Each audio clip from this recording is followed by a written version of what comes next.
పూజా హెగ్డే మొదటిసారి తెలుగు తెరపై కనిపించినప్పుడే పెద్ద హీరోయిన్ కాగల లక్షణాలున్నాయని జోస్యం చెప్పారు. అయితే బాలీవుడ్లో పెద్ద అవకాశం రావడంతో అటు వెళ్లిపోయిన పూజ మళ్లీ గ్యాప్ తర్వాత డీజేతో తెలుగు చిత్రసీమలో అడుగుపెట్టింది. ఈ చిత్రానికి పూజ అందం ఎంత ప్లస్ అవుతుందనేది అల్లు అర్జున్, హరీష్ శంకర్ మాటల్లోనే వినొచ్చు. ఈ చిత్రం సాంగ్ టీజర్లలో పూజ గ్లామర్ కి కుర్రాళ్లు ఫిదా అయిపోతున్నారు. ఇలియానా తర్వాత ఆ స్థాయిలో గ్లామర్ తో ఉర్రూతలూగిస్తున్నది ఈమెనని కితాబులిస్తున్నారు.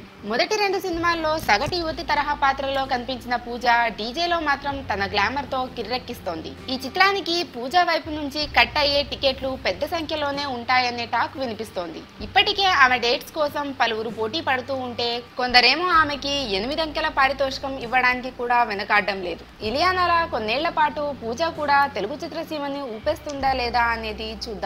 ప్రస్తుతానికి అందుకు తగ్గ సంకేతాలైతే బలంగానే కనిపిస్తున్నాయి. కానీ ఇలియానా రేంజ్ లో సంచలనం కావడం అంటే అంత ఈజీ కాదు మరి.